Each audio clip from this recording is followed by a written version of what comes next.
and I'm this year's president of AIGA, and I'll let my other board members introduce themselves as well in case you aren't familiar with us.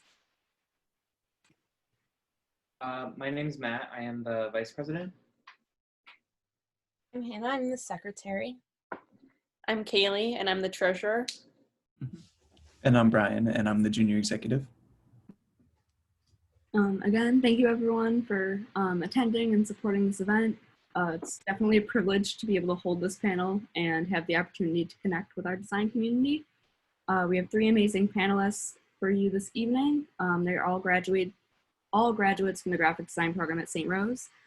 We have Janna Czepiel, who graduated in 2015, Emily Jahn, who graduated in 2011, and Kelly Holohan, who is in the class of 1989. And I want to extend a huge thank you to all 3 panelists for attending and being here and sharing their work and experience with us tonight. I also want to thank my fellow board members and our design faculty, Ann Hobday, Chris St. Cyr, and Bresnell, and Jessica Loy, all of whom have helped to make this event happen. And we will begin with the 3 presentations, and then we will open up the floor to questions from all of you. And so I'll turn it over to Hannah to introduce our first speaker. So I'll be introducing Janna Czepiel. Janna is an independent designer based in Denver, Colorado. Her focus is primarily in the food and beverage industry, where she partners with brands to develop their brand strategy, visual identity, and packaging design. She has a love for lettering and illustration and is admittedly a sucker for fun color palettes and playful storytelling. And I'll turn it over to Janna to start her presentation. Awesome. Let's see if I can do this, guys.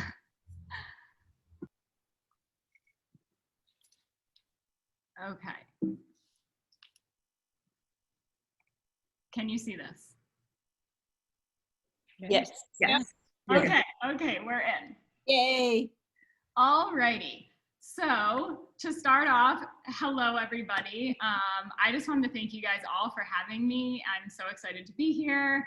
I'm so stoked to just like connect with all of the staff and the faculty, and then just kind of share my experience and hope that I can shed some light on life after college. So first things first, because I'm not actually there in person like I normally would be, this is me. I'm originally from New York State, but after school I moved to Colorado. And so I actually live in the outskirts of Denver on a little farmette, but then I have a shared studio in Denver, which is where I am right now, that I share with a couple other creatives. So I kind of spend my time in between rural Colorado and then down in the city. And then when I'm not working, you can find me camping, hiking, in the garden. Colorado has like the best weather, so I'm always outside whenever I can be. So I am an independent designer now. I focus in branding and packaging primarily for food and beverage brands, but I also love lettering and illustration. So this is something that I infuse into my work whenever it makes sense. And outside of that, I'll just sit down on the couch at night with my iPad and just kind of letter and illustrate for fun when I don't have the opportunity to infuse it in my client work. So here's some photos from school. On the left is a photo of Hobday and I from when I was a junior at the Addy Awards. And then on the right is my graduation picture from 2015. So I graduated a little over 5 years ago, and looking back, I'm just so incredibly grateful for my experience at St. Rose. I just really feel like I was so well prepared, especially when it came to applying for jobs. My portfolio really shined. Obviously, the St. Rose Graphic Design program has really high standards for their students, and that really worked well in terms of competing against other candidates. And then in terms of kind of something that I really learned that has carried me throughout my career is concepting. So really starting with a very strong idea that translates through to the design throughout the entire process is something that I utilize every day. It really helps you give a design legs that is gonna, help you kind of, once you have a strong concept, you build the brand, you build the package, then you can help with the strategy in terms of the social media on the website and the messaging. So if you start with a really solid idea, it just gives you a lot of legs to branch out from there. And so I know that that's something that's really stressed at school, and it's something that I use every day. And it's honestly my favorite part of the design process. So my journey after school started with my internship when I was in school. So I really loved branding and packaging and lettering when I was at St. Rose. And so when I started looking for an internship, I was really looking for an agency that kind of focused in this. And I was particularly interested in Austin, Texas, because I don't know, I just thought that it would be cool to go there. And so I ended up applying at Tarmac, which focused in the food and bev industry. So I didn't necessarily have like a particular interest in the food and bev industry at the time. I just loved their work. I thought it was really cool, and I really liked branding and packaging. And I had an incredible experience when I was there. They were a pretty small team. I think there were about 10 people when I was there. And I just loved every second of it. And I was definitely planning on graduating college and moving back to Austin to hopefully work at Tarmac. But life had other plans for me, and I ended up moving to Colorado to be with my boyfriend, who's now my husband. And so when I decided to move to Colorado instead of Austin, I basically was looking for a Colorado equivalent to Tarmac because I had such a good experience there and I loved it so much. Oh, did something happen? Can you guys still see my screen? Yeah, we can see your screen. It won't let me like move to the next slide all of a sudden. Might have to click on Acrobat again. Oh, I can't even get, oh, it just went, I think. Can you see it says interact? Yes. Okay, I'm not entirely sure what happened, but we got there. Let's see if I can go to the next. Yep, okay.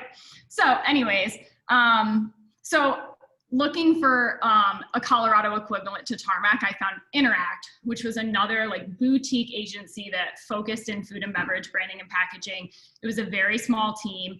And I, once again, had an incredible experience. These are just a few examples of the work that I did while I was there.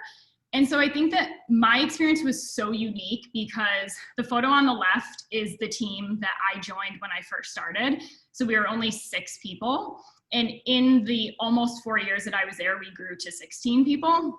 So when I first started, it was a creative director, 2 designers, which included me, the principal of the agency, 1 account manager, and an office admin. And that was it. So I was basically thrown in on the first day, starting straight up, like concepting for a new brand that they were working on. I was involved in all of the strategy workshops, you know, bringing the concepts to life, taking the designs all the way, you know, prepping the print ready mechanical files. We didn't have a production artist or anything at that time.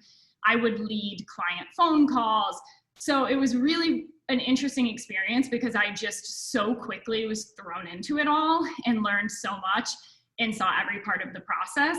And it was really interesting being there while they were growing because then I kind of saw how an agency starts super small and then grows to be a lot bigger.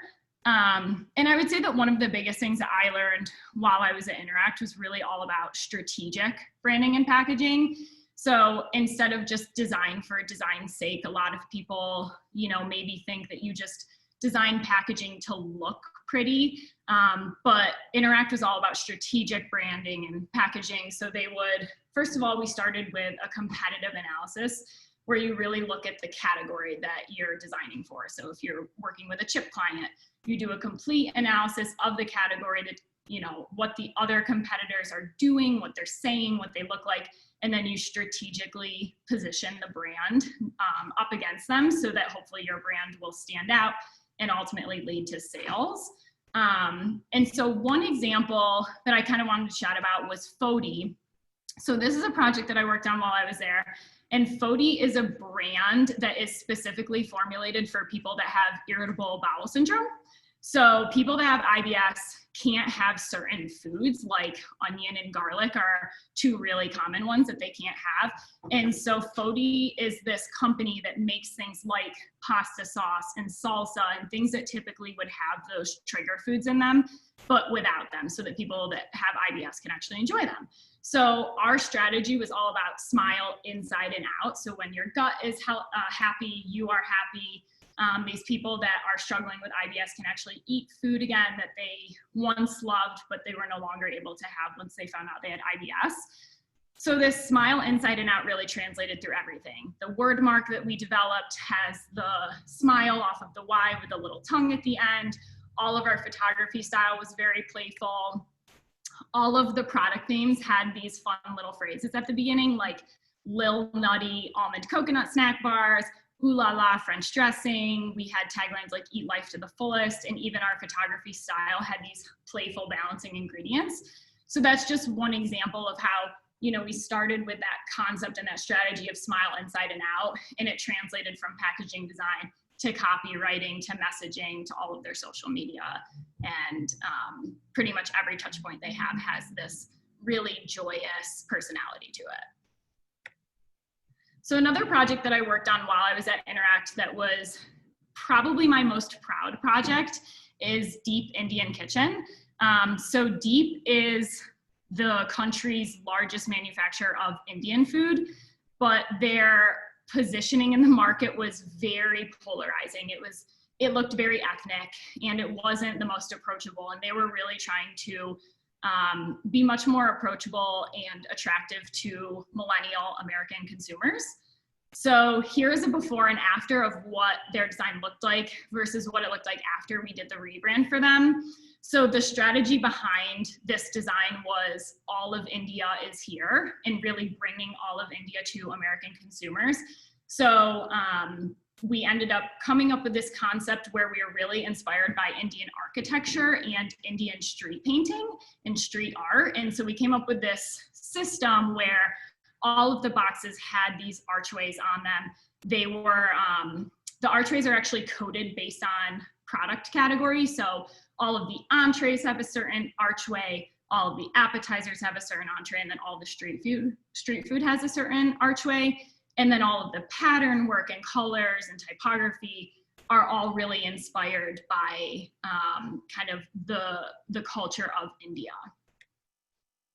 And so then it also translated into the communication with the consumers. I worked on all of these illustrations where we actually kind of decoded the products to help American consumers understand what this product is going to taste like if they're not familiar with it. So we have all of these illustrations that we developed. Even the cooking directions on the packaging were like a little painted illustration. So we started with this idea of, you know, the street art in India, and we just made sure that it stayed consistent throughout the entire design system. So after nearly 4 years at Interact, I just really was feeling like it was time to go out on my own. I felt like I had learned a lot there. I had started picking up some work on the side, and Interact grew to a point where it was no longer a good fit for me. When I first started, I was able to work one-on-one with the clients, and I really loved that relationship and being able to hear their founder story myself and work with them closely. And by the time that I left, Interact had hired so many people that there was a lot of middlemen in between me and the client. And so I just really wanted to get out on my own and work one-on-one with brands again and kind of go for this dream that I've always had of being an independent designer. So about 1.5 years ago, I broke off from them and started Ramblin' Jahn, where I have had the opportunity to work with a bunch of awesome brands. So these are just a few of examples of the work that I've done out on my own. So the top left is a logo that I did for a strategist that started his own agency. So New Orange is his agency. Bixby is hemp oil developed specifically for dogs and cats. So I actually worked with a pet client on that one. The brand mark on the top right is part of the Nurture And word mark, which Nurture And is a brand of nursery furniture that is made specifically for parents. So a little bit outside of the food and bev category. And then on the bottom, I worked with an Italian cookie brittle brand based out of Brooklyn. And then Hardy Garden is a plant-based comfort foods brand that I'm actually working with right now. So one case study that I wanted to run you guys through is Brooklyn Brittle, which is very interesting. Brooklyn Brittle hired a designer who developed the packaging on the right. And after it was done, it was out in market.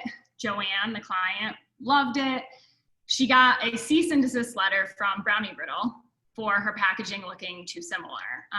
So this is just, you know, a real world example of the designer that she hired. We don't know if she had blatantly seen Brownie Brittle.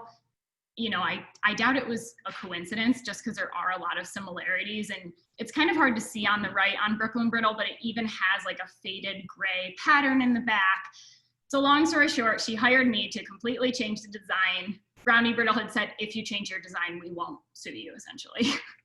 So we worked together to develop this branding and packaging system, which, you know, she loves it more than her old packaging, which is great. She's not, you know, upset that she had to change it in any way, shape, or form.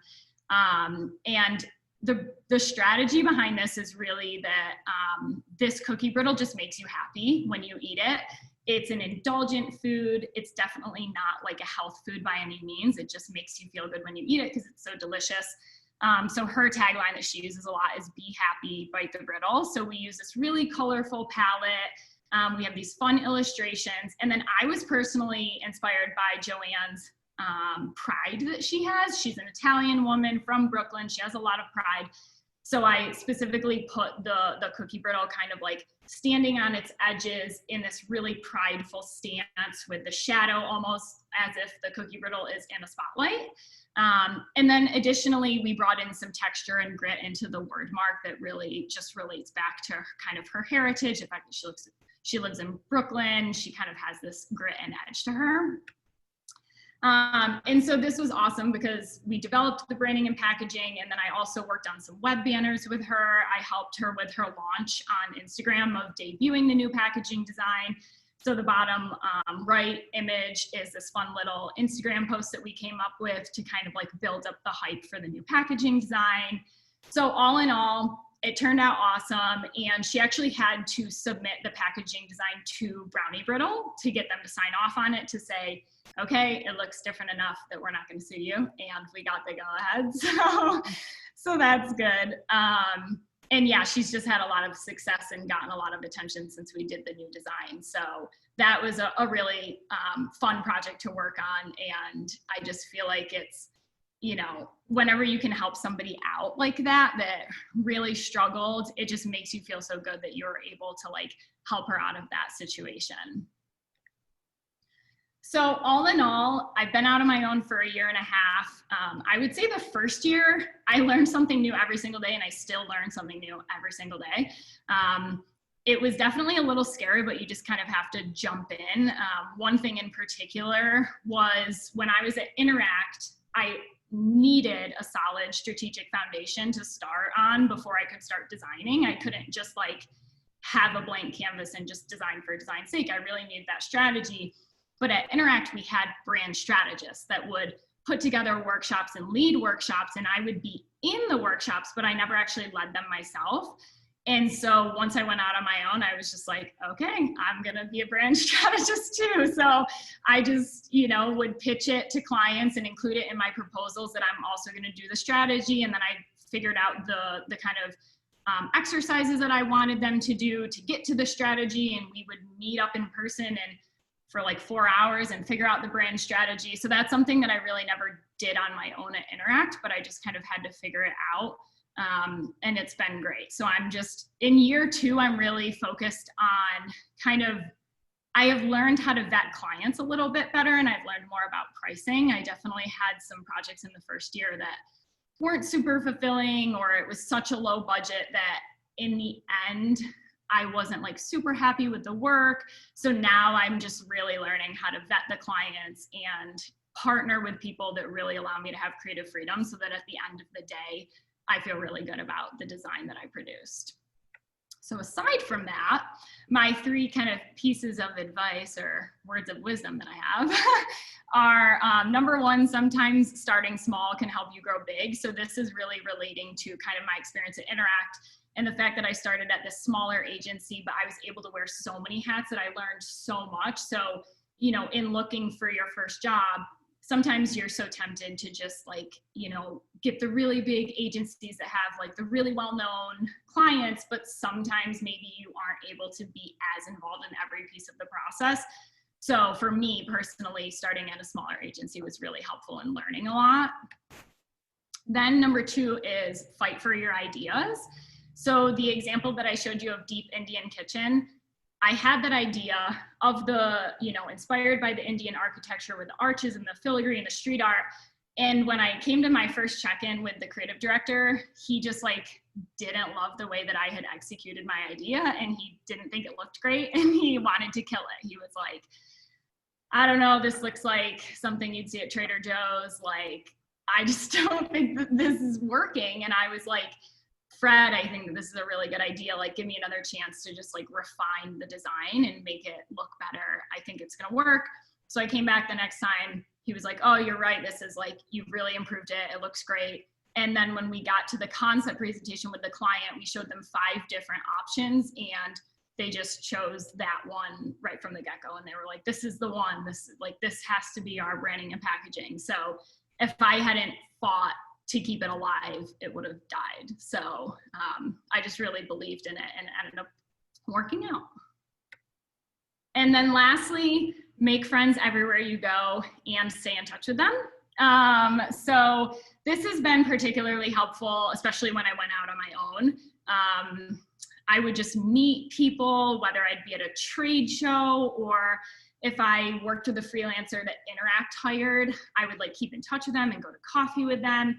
And all of those connections were amazing, especially when I went on my own. They, you know, I had one mentor that I stayed in touch with a lot, and she was out on her own for 8 years. And it just so happened that she got a full-time job when I went out on my own. So she ended up like giving me a bunch of her clients, as well as some other people that you never know.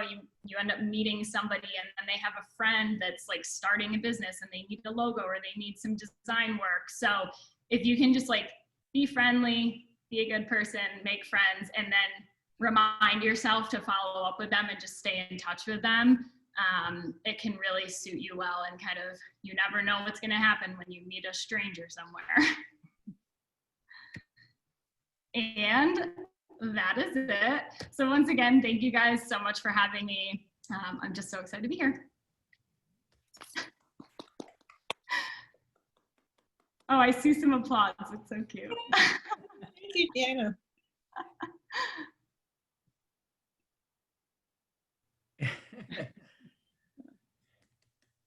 Thank you so much, Janna. Okay, so next up, Brian will introduce our next panelists. Yes, thank you. So our second speaker for tonight is Emily Jahn. And Emily Jahn is an art supervisor at Eversana Engage in Saratoga Springs, New York. And as a proud graduate of the BFA class of 2011, Emily uses her background from both agency and in-house work to build and direct educational patient experiences for people living with rare diseases. Emily really enjoys strategic problem solving, whether it's a complex print piece, an in-depth animation, or a large-scale website that needs wires, designs, and deployment. And in her spare time, Emily enjoys making elaborate breakfasts, taking road trips with her family, and bragging how much she loves living in Troy. And Emily, you are good to go.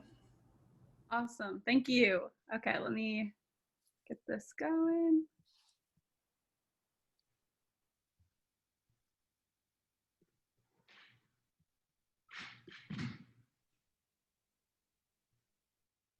Okay, we're good. Everyone can see it? Yes. All right, great. So I'm Emily. Like he said, that I'm currently an art supervisor at Eversana Engage in Saratoga Springs, which essentially just means that I oversee large-scale brands and I manage a few art directors, and also I design, strategize, and art direct entire brands at my work. And I'll kind of cover sort of linearly how I've come to find myself in that position. But I'm going to cover off on just some like takeaways that I found throughout my journey, since graduation and beyond. So essentially, this is me on the right with the camera. As a kid, I honestly wasn't like that artsy kid that, you always have that one kid who's like really good at drawing. And I honestly was just more of a nerdy, like love being behind the computer, like spent a lot of time on MySpace back in the day, which I know is probably gonna like, not know, a lot of people know what that is, but I honestly was just more of a passionate nerd than like a really, really good artist. And I was super overwhelmed when I came to St. Rose. As Janna said, it's just, high standards, like it's a lot of work. And I hadn't really done I realized how much my high school unprepared me for school, because I drew on newsprint for the first 3 weeks in drawing one and I had no idea. I was like, wait, why can't I draw like everyone else? And then I'm like, oh, I'm not using the right paper. So essentially I had to hustle like super hard to like catch up with everyone, because I was just surrounded by so many talented people in my, in my class. And so luckily I've just kind of had to just like find my own way, find like what makes me really interested, and like try to really motivate myself to get, caught up before headed into like, once we got into like the design world here. So in 2011, I graduated, and essentially my portfolio is a lot of large scale pieces, but mostly print, just because that was sort of which is funny because it wasn't that long ago, but really that was sort of the vibe. Like we were still using like Flash for websites. I mean, it's kind of crazy to say, but UX, UI, accessibility, stuff like that, stuff you guys I'm sure are learning a lot about in school now, just words that were used at the time. So I worked on a lot of branding, and I really liked really simple work, as you can kind of see, stuff that's just like simplistic, straightforward, really thought about and like refined, and just clear cut, I guess is one way to put it. And like coming towards graduation, I didn't have any strong feeling or like passion in terms of a specific sector of design I was looking for. So it's kind of interesting. You're going to see the context between like Janna's experience and mine is that I really was very much a generalist for a long time until I've kind of found myself in a niche now. So you kind of seen how I walk through that a little bit. So my internship here was at a productive industrial product company. And yes, on the far right, that was my computer that I had to work on. And when I first started off, they were just like, all right, like start silhouetting some images. So I think for the first 3 weeks I was there, I literally just like cut out pictures in Photoshop. And I was like, okay, this is cool. I guess I'm getting really good at this, which to be honest, I'm really good at cutting out photos in Photoshop now. But they started seeing me asking questions, just like not even related to design or not even related to like the marketing. I just like wanted to understand how the company worked. They took me to the warehouse, like all this just random stuff, because I think they saw my interest in it. And they did a lot of photo shoots for their products, which is what's shown on the screen here. And those are actually my hands. I was a hand model for this, because I think they were like, we need someone to do the hand models. And I was like, I'll do it. And which is funny because that like raising my hand and like essentially like saying, hey, I can like step in, I can help out. I learned so much from like that experience in art direction, because I'm often the one behind the camera, like behind the photographer now, being like, ooh, let's get this angle, let's turn the wrist a little bit, like stuff like that. And being the model, being the talent. It's funny how you just like, I just kind of decided I was going to help out with this, and I didn't realize how much I was actually learning. So my essentially first takeaways from this experience was to, raise your hand. Don't be afraid to be like, I have no clue what this is. I don't even know what this is. I don't think I'd be any good at it, or this kind of interests me, but I probably will suck at it anyway. I would totally recommend to raise your hand, because the people you're working with will recognize that you're curious and that you're interested to learn. So kind of moving on to my next stage, I worked in magazines. Again, crazy world. I don't think anyone works in magazines that much anymore, at the Times Union. But being pretty green designer, so this is my first job out of school, they really let me run with a lot of cool ideas and a lot of concepting, and allowed me to really try a bunch of different stuff. So you can kind of see here, there's photography. We have some conceptual photography, with this paleo shot here, some illustration, spot illustration, and art direction. So in the far right corner, I was on set while we were setting up that house shoot, and oh, where's the guitar gonna go and stuff like that. So really giving me a lot of opportunity to learn.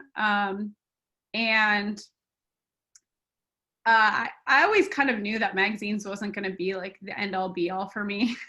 I think I knew that it was all right, it's kind of petering out. I was doing some freelance work on the side, and I ended up the department ended up folding after I had been working there for 5 years, meaning that I was essentially laid off. And I had been trying to look for work otherwise, but I was so settled and happy there and I liked the people I was working with, that I just never really got the courage up to take the leap and look and really apply or look other places. But I did maintain a network. I still stayed connected with the AIGA and a lot of my alumni, met new friends, especially through working and doing freelance work. So I feel that allowed me to feel a little more confident going into being laid off, to be able to find a new job or feel confident that all right, I'm not going to flounder and not be able to find anything to do. I have all these people that are knew I was looking for work, and they're and that it's just nice to have this group of people supporting you, and know you can reach out to them and they can reach out to you. And kind of on the other side of that is pivoting is just is such a big skill. You have to be adaptable and flexible. I'm sure all of you guys are doing such a great job with the current situation, remote and all this stuff. And you're going to find that all of the skills you're learning now, even just getting used to something different than you pictured, is just going to help you in the long run. And you're not going to even realize it until you're 2 or 3 years down the line, oh crap, I really learned a lot doing that thing. So kind of moving on to my freelance work. So again, really all across the board here, photography, branding. I did a bunch of wedding stuff for a while because I just had a lot of people I knew that were interested in weddings, and it kind of built off each other.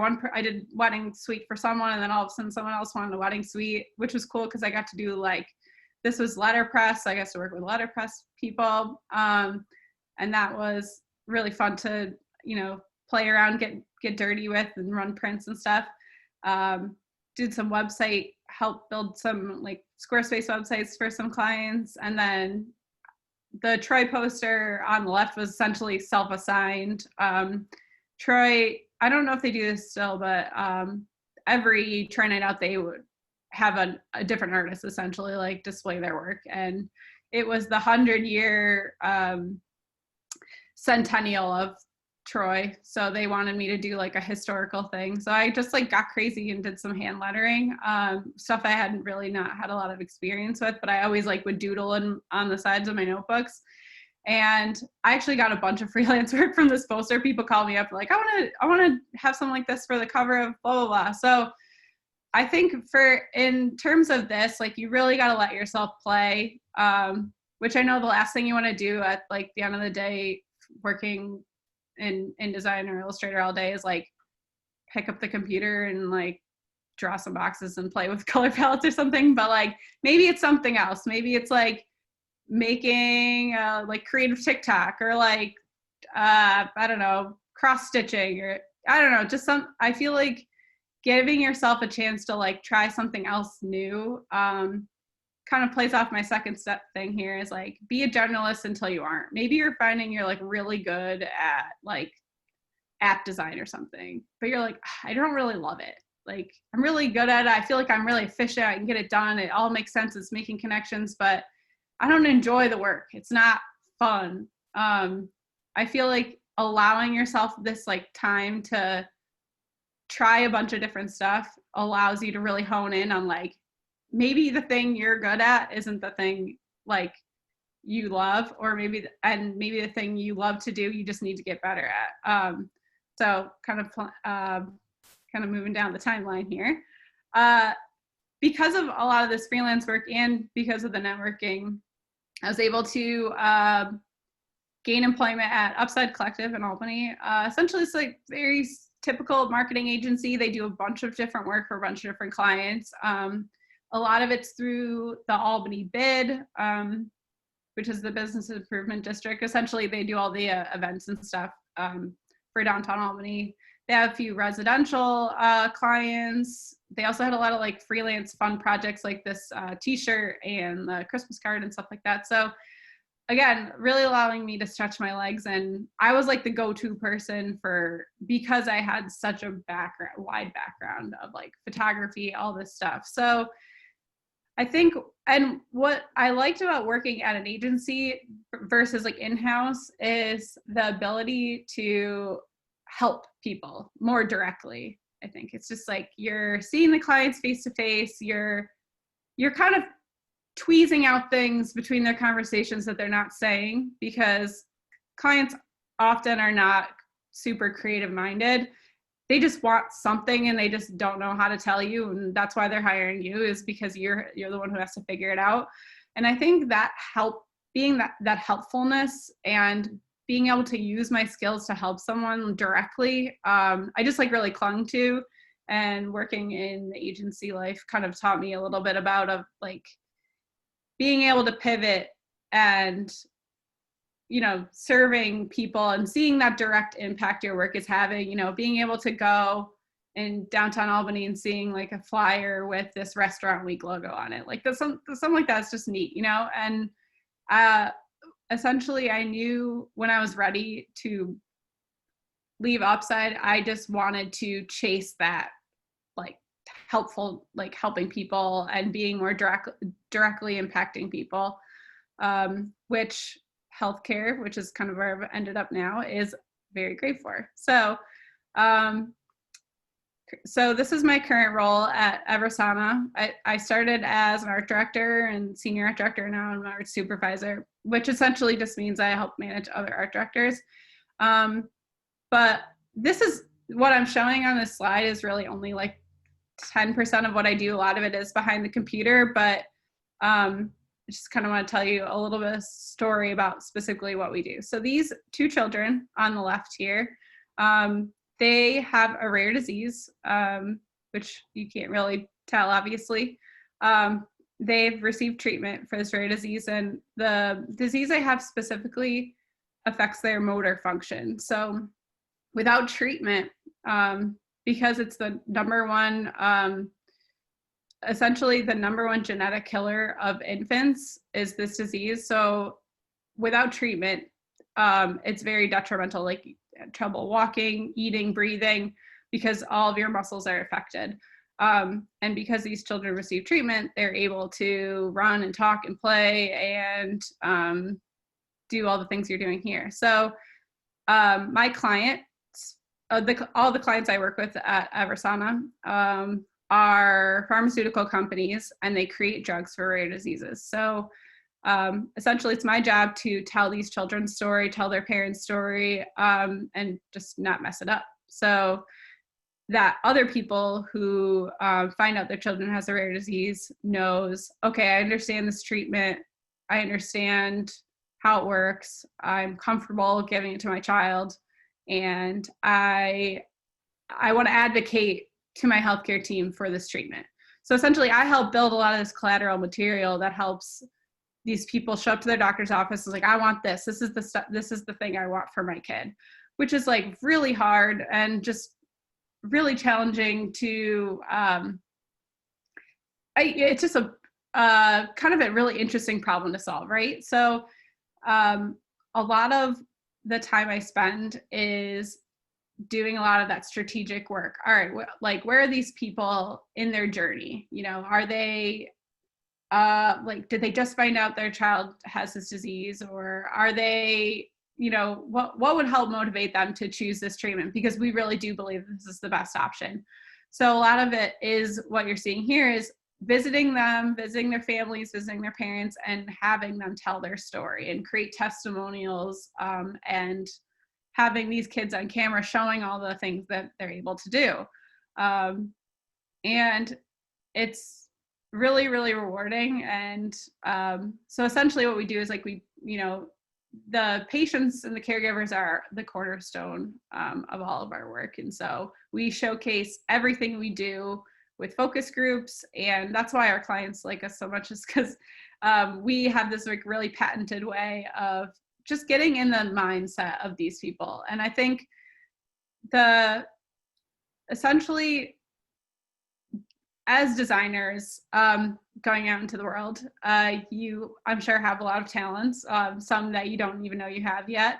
But you're able, and I think that's what's so great about what we do, is that you can use your talent to impact change. And I really do believe that. So working and building these pieces for these families, I am always thinking like about how sensitive we should be, and like making sure we have enough diversity, and making sure we're in like making everything, you know, health literate, all the language, and working with my strategy team to make sure that I'm aligning everything correctly, to make sure nothing looks too salesy or too promotional or too overwhelming.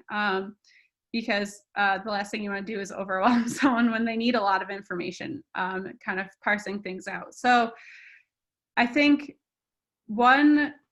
if you could take away any, like from, like, I'm sure in our current state right now, like you have the power to make a difference, and whether that's with anything you work on. And I think that's focusing on where can I make good, you know, is it making an experience for my user that's easy to find, or is it implementing, you know, some sort of user flow so they're not caught in some like weird UX cycle that's not getting them where they want to be. So I feel like this is and like working in an agency is hard. Like it's really hard work, fast deadlines, tight budgets. But if it's not hard and you're not like really challenged by it, it's really not worth it. And I think that you'll find that as you go, like the things that challenge you, the hardest things, you step back and you're like, holy crap, that was really hard. That's going to be the most rewarding, and it's going to teach you the most. So kind of an overview here. Just, I know as many of you are probably starting to think, oh, well, I got to start like looking at jobs, applying, like what's that going to be like, interviewing, all that stuff. So as someone who usually sits on the other side of the table, these are a few pieces of my advice. But these are kind of hard to show to an interviewee. Like, how do you show someone that like you're playful, that you try a bunch of different things, that you're really motivated, and really, I can tell right out the gate when I meet someone if they're a curious person. Like, are they prepared? Are they a good listener? Do they have a ton of questions for me?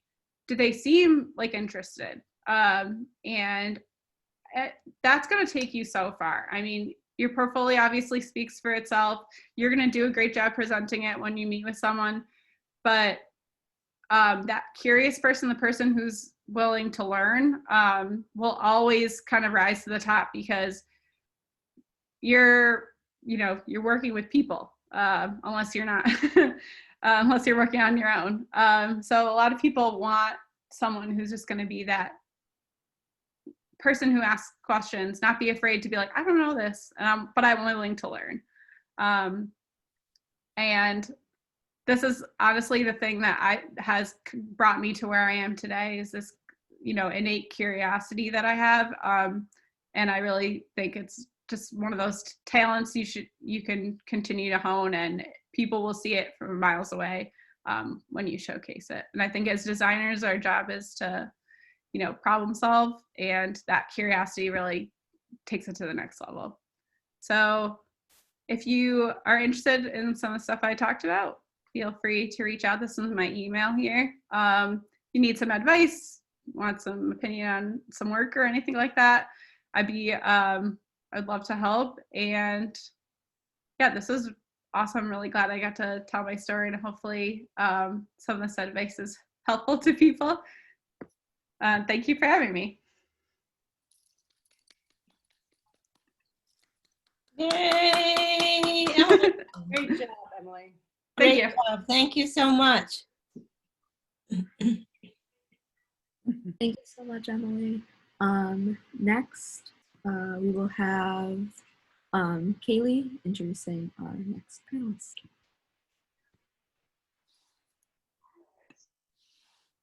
Kaylee, you're muted. Got it. All right.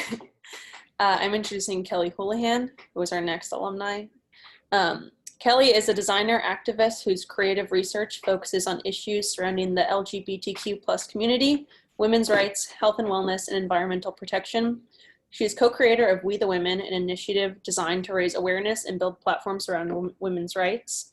Holohan is also a member of the women's activist group Sisters in Solidarity. Elizabeth Resnick's book, Developing Citizen Designers, features a community partnership project developed as a part of her graduate curriculum at Tyler School of Art and Architecture. Holohan's teaching practice parallels her research interests by fostering the idea that our work as designers has an impact on the human experience. She is concerned with using design to do more than selling a product or service, to convey messages that serve a greater good. As an active participant in the design community, she has served in leadership roles at AIGA, the professional organization for design in the Philadelphia chapter, including education chair, vice president, and president. Holohan's design work has been featured in many publications and exhibitions, including Applied Arts Annual, Art Directors Club of Philadelphia, Communication Arts Design Annual, Graphist Design, Graphist Posters, HOW, International Design Annual, Print Regional Design Annual, AIGA Philadelphia Design Awards, and Segunda Yamada International Poster Competition. Her solo exhibition, Sorry, We're Closed, features posters that address LGBTQ rights around the world. The Herskovitz Library of African Studies at Northwestern University and the Poster House in New York City include her work in their collections. Everybody please welcome Kelly. Thank you, Kaylee. What a wonderful job you just did. Let me share my screen.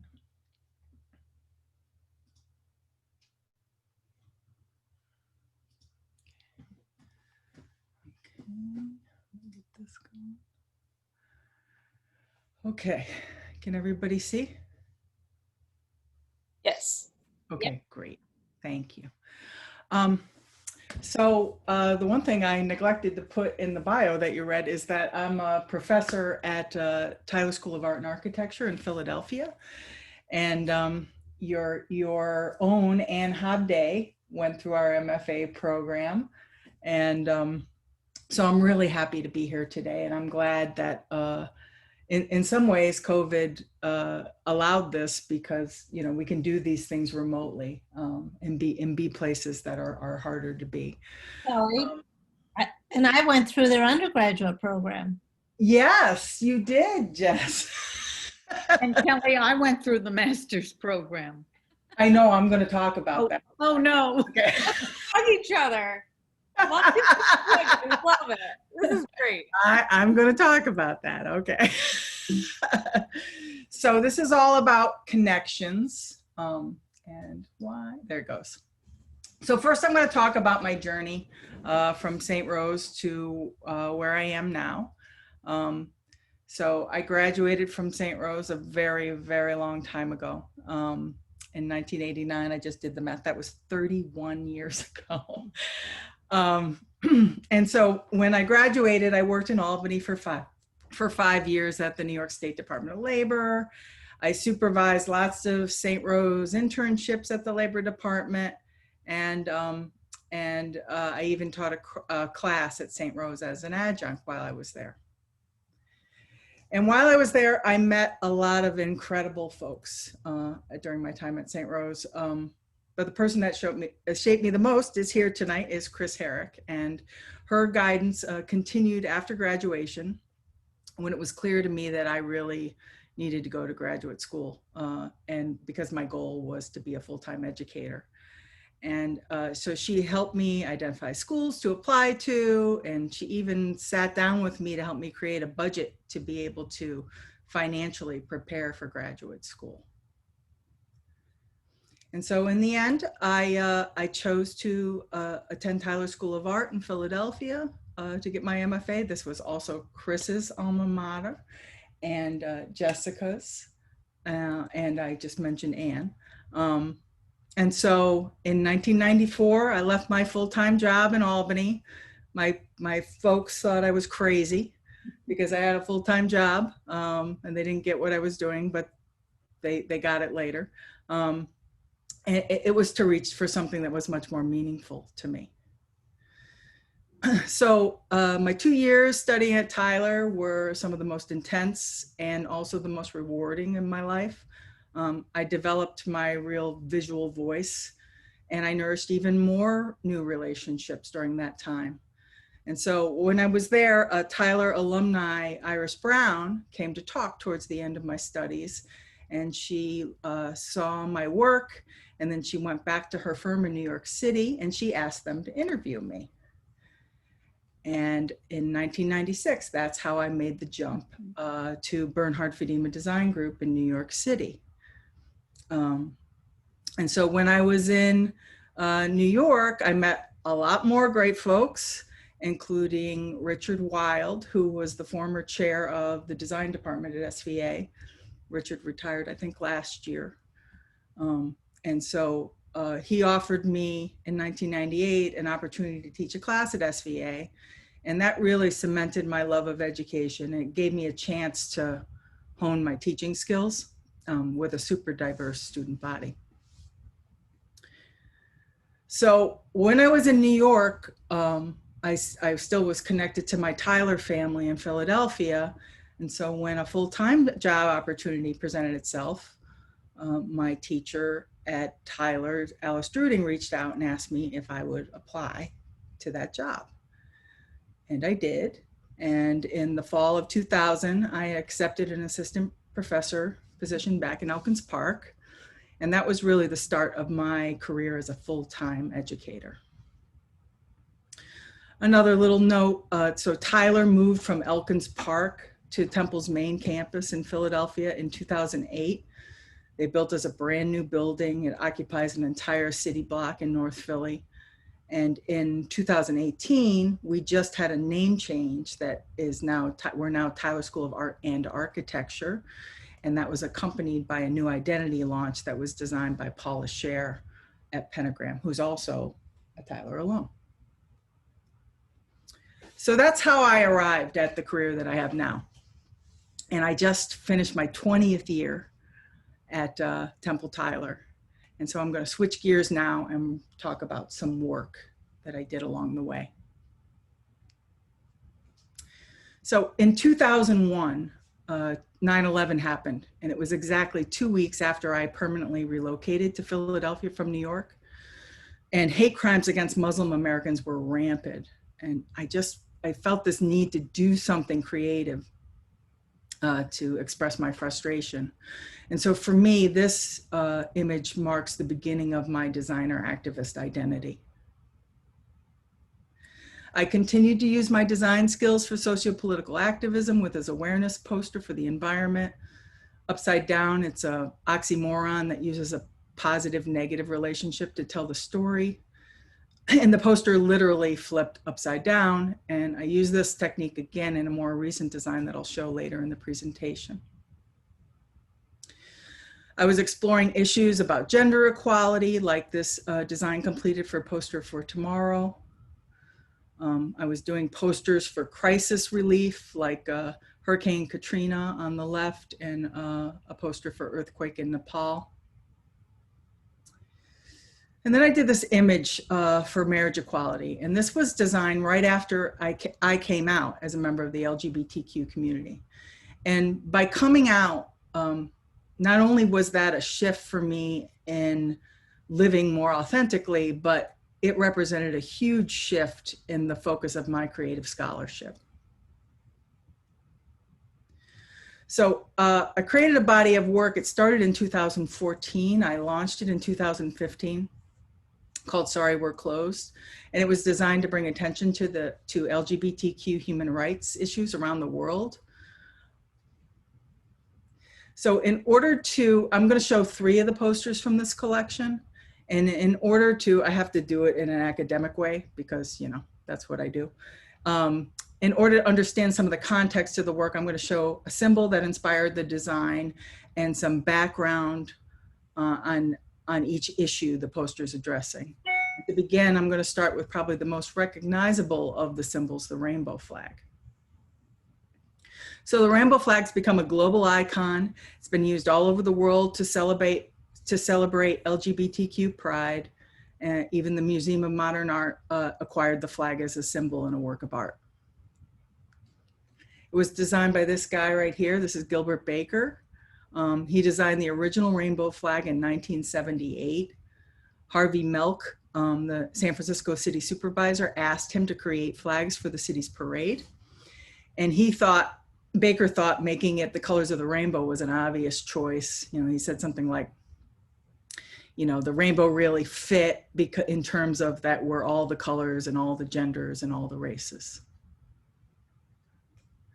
And the original flag shown here by Baker had 8 stripes, each descending from the top. He conceived meanings for each color. So orange represented healing and hot pink was about sexuality. And when they went to produce these, they needed to reduce the colors to 6 for production reasons. So the standard flag you see now has 6. And then it was, I think 2 years ago, Philadelphia released their own flag and it has 8 colors again, but it's the traditional 6 that you've seen plus black and brown for black and brown members of the community. And so the issue that the following poster will illustrate revolves around the danger of being gay or even being perceived as gay in some places in the world.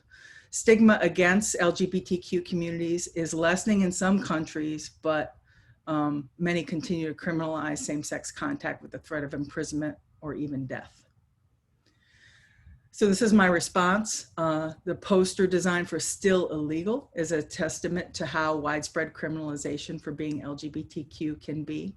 In a total of 74 countries, same-sex sexual contact is a criminal offense. And in 13 countries, being gay or bisexual is punishable by death.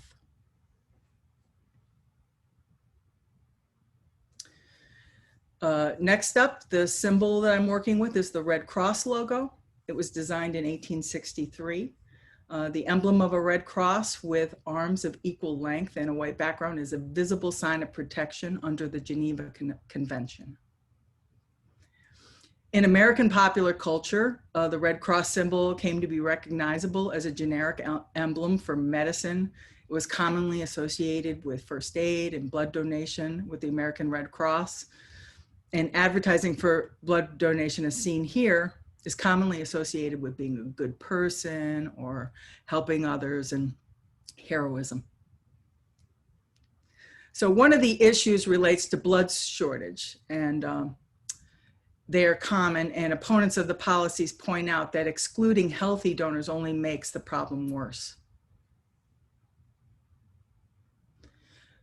So the issue is that before 2014, the FDA placed a lifetime ban on blood donation from the gay male community. And the ban was implemented during the early 80s to help stop the spread of AIDS. And at the time, you know, doctors had no way to diagnose or treat it at the time. So, you know, in 2013, the AMA declared that the lifetime ban was discriminatory and not based on sound science. So in 2014, the FDA announced that they're going to lift the lifetime ban, but they continued to block donations from gay men who had sex over the last year. And that updated policy is still discriminatory because it doesn't address the reality of HIV testing today. Advances in diagnostics have made it possible to detect HIV infection in as few as 9 days of exposure. So here's my response. It's an awareness poster for Lift the Ban, encouraging lifting the current ban rules on blood donation to reflect screening based on current science, in addition to a donor's safe and monogamous sexual behavior, no matter their orientation. And the third poster I'm showing you, and sorry we're closed, is based off the pink triangle. That's been reclaimed as an international symbol of gay pride and the gay rights movement. And it's second in popularity only to the rainbow flag, but it does have an ominous history. The symbol originates from Nazi Germany. Every prisoner was forced to wear a concentration camp badge on their jacket with a color categorizing them into different groups. Gay men were assigned the pink triangle, and Jewish gay men were made to wear both the yellow and the pink triangle. In 1988, Grand Fury, an AIDS activist collective from New York, produced work for ACT UP. They're probably best known for this piece, Silence Equals Death. It came to define the AIDS HIV activist movement in the 80s and the early 90s. They used bold graphic design and guerrilla dissemination tactics and communicated the urgency of the AIDS epidemic in a climate of disastrous government and political inaction. So today in Egypt, the most common charge the police use against LGBTQ citizens is being convicted of inciting debauchery. Typically targeting gay men and transgender people, the Special Police Unit monitors social media platforms to secure arrests of Egyptian LGBTQ people. So shown here is Grindr. It's a gay dating application, and they posted a warning to the Egyptian users that the police might be posing as members of the community to entrap you. So this poster designed was in support of solidarity with Egypt LGBT movement. It's a social media campaign that was launched after the arrests of 9 men in Egypt who appeared on a video celebrating a gay wedding. Activists in Egypt used that platform to draw international attention to the surveillance and persecution of the local LGBTQ community. So then in 2018, I worked with the Design Activist Institute to design a poster addressing a local Philadelphia issue. And the symbol in this case is the white hood. And it wasn't always the uniform of choice for the Ku Klux Klan. During Reconstruction, Klansmen wore everything from huge animal horns to polka-dotted paper hats to pillowcases and flour sacks. In 1915, the film Birth of a Nation glorified the Klan and dressed them in white hoods and robes. And then after this, the KKK mass-produced them and boosted sales with mail order catalogs. So the issue in this case relates to a leaked video of a gay bar owner in Philadelphia who was using racial slurs, and it sent shockwaves through the city's queer community. For people of color, the incident was all too familiar. Racial exclusion in the Philly gayborhood was also evident after the bar's bouncers instituted an unofficial dress code policy that denied entry to anyone wearing Timberlands. And people of color say these rules were designed to keep them out. There have been reports of overt racism within the Philly LGBTQ community for more than 30 years. So my response is an awareness poster illustrating that you can be gay and be racist. And it was designed, like the upside down poster, to be viewed 2 ways so that the secondary image is more obvious when the poster is flipped.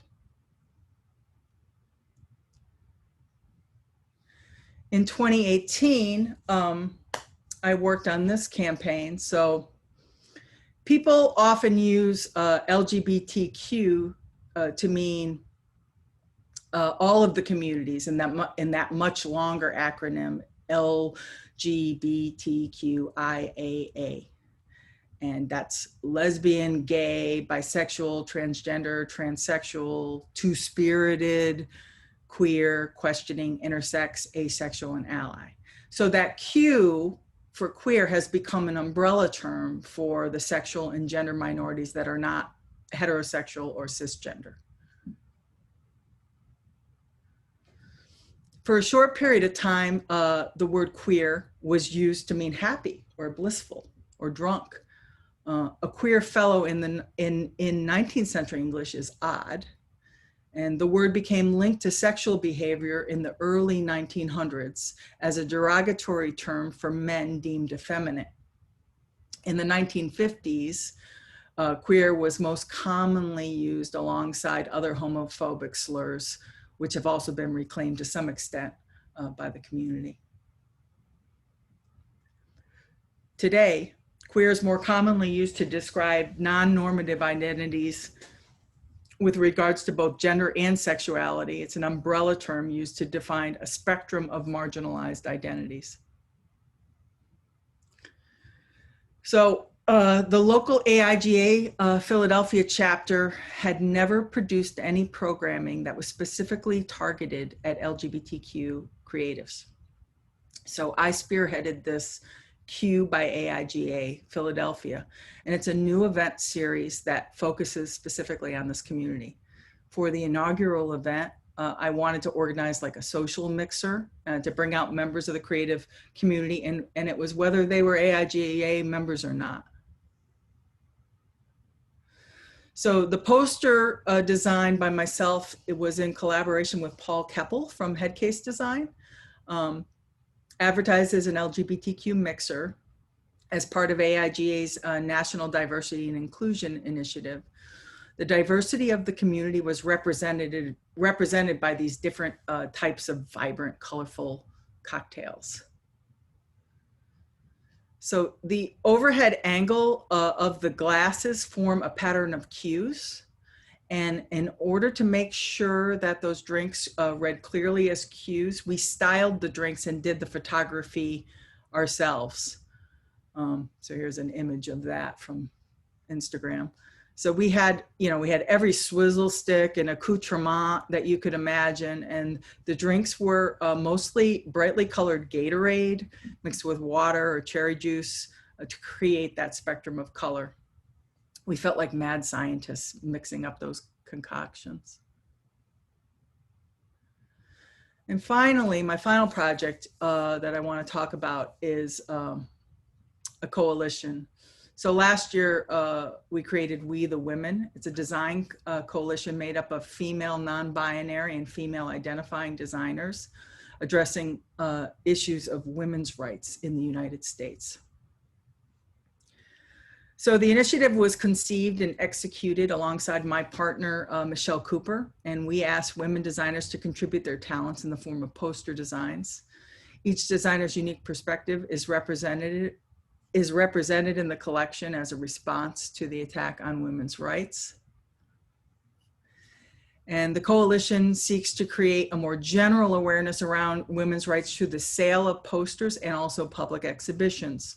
If you look at the poster on the left, that's created by your own Professor Jessica Loy.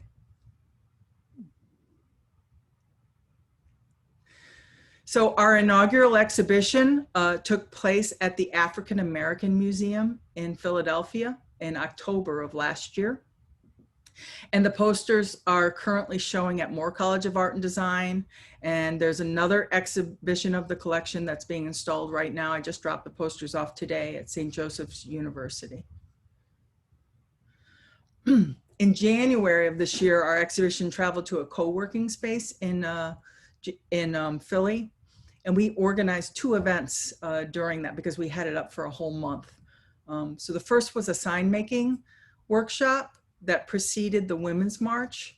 And the second event we did was a closing reception and a panel discussion, which was fantastic. We had 4 women. One was the chair of the Planned Parenthood in PA.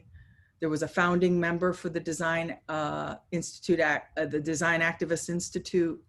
There was a facilitator for Design Justice Network. And then finally, there was a politician. It was a Democrat candidate that was running for PA's 17th district. And that's the URL if you guys want to check out the posters. There's also postcards too. So final thoughts, kind of connecting everything back. Some advice. Don't be a jerk. So, you don't know, we heard this a little bit about this idea of relationships in both of the previous presentations from Janna and Emily, but you never know who's going to recommend you or for a job or present you with an opportunity. So, be kind to everyone, even if you think they're a jerk.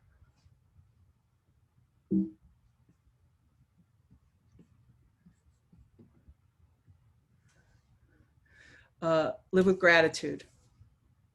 So gratitude matters, and it can change your attitude. And just remember that you didn't get where you are all by yourself, and you can choose gratitude and demonstrate it to others. I'm a big advocate for thank you notes. I think they go a long way. Be authentic.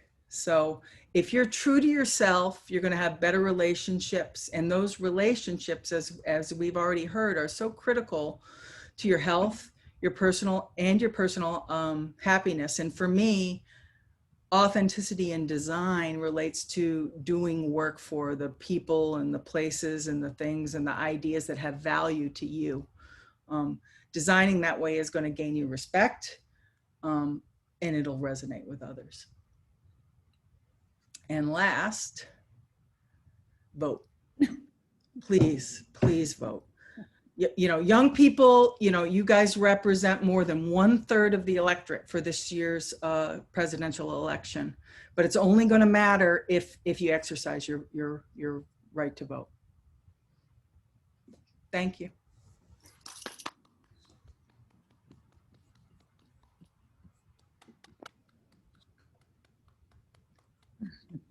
I'm trying to stop the share here. There we go. That was great. Terrific. Thank you so much. Great job. I want to give everybody a hug right now. I'm a little emotional. This was wonderful, and I just want to have a group hug. And I totally agree with Kelly.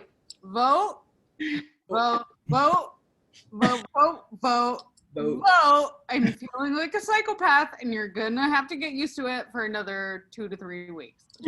Yeah. Thank you so much, Kelly, and thank you so much to all of our speakers. I'll turn it over to Matt, who's going to be moderating any questions from any of you. And so, yeah, take it away. All right. So thank you guys so much for coming and speaking tonight. So I'm going to be opening the floor to questions that anybody has for the alumni. So if you want to raise your hand using the raise your hand feature, I believe it's under the participants tab. And once you raise your hand, I will call on whoever I see first, and I'll just go down the line based on the order that everybody raises their hand in. If you are having trouble asking a question or you don't want to speak up, you can always type a question in the chat and I'll ask the question for you. Actually, start with a question. I know I can't raise my hand. So my question's for Janna. I know you mentioned a lot of like the product work and the really cool copywriting that was on some of the products that you worked on. And it sounded like your team was really small and didn't have copywriters. Were you part of the copywriting process? Or like, I work with really, really talented copywriters, and I know that I'm just, it's not like in my skill set. So I was curious if you tell me about that opportunity or how that worked out. Yeah, so copywriting is definitely something that I developed as a skill because we didn't have a copywriter. Every now and then on like really big projects, we would bring somebody in, but it was so rare. I think that my 4 years at Interact, I maybe worked with like maybe 1 or 2 copywriters for like 1 or 2 projects. Everything else was all us. So it's actually one of my favorite things to do. Like I freaking love copywriting now. Like I love like fun, playful taglines, or like whenever I develop a back panel, like, you design the very straightforward front panel. And then when you get to the back panel of the package, you have this opportunity to tell the story or come up with something playful to like captivate people to read it. And so I pretty much do all of that on my own now. It definitely takes me a while though, like, and I've always been like this with writing. I'm not somebody that can write quickly. Like it takes me a long time to get like good ideas, but eventually I'll get there. It's nice laying out your own copy too, because you can be like, oh, I'm just gonna delete a word so I have room. Because when you work in the copywriter, usually that's not the option. No, I usually write my copy specifically to fit in like the design that I want it to. Might as well go for it. Yeah. Cool. That's awesome. That's really neat that you got to like work on that. It was so interesting because it was a question that was asked in my interview at Interact, because they all had learned to copyright while they were there because it was such a small team. And I was like, I mean, I'll give it a shot. Like, and yeah, like I said, it's like a super fun part of the project for me now. That's awesome. Cool. Great. All right, I'm going to turn it over to Seamus, who raised his hand. Yeah, hi, I have a question for Janna, and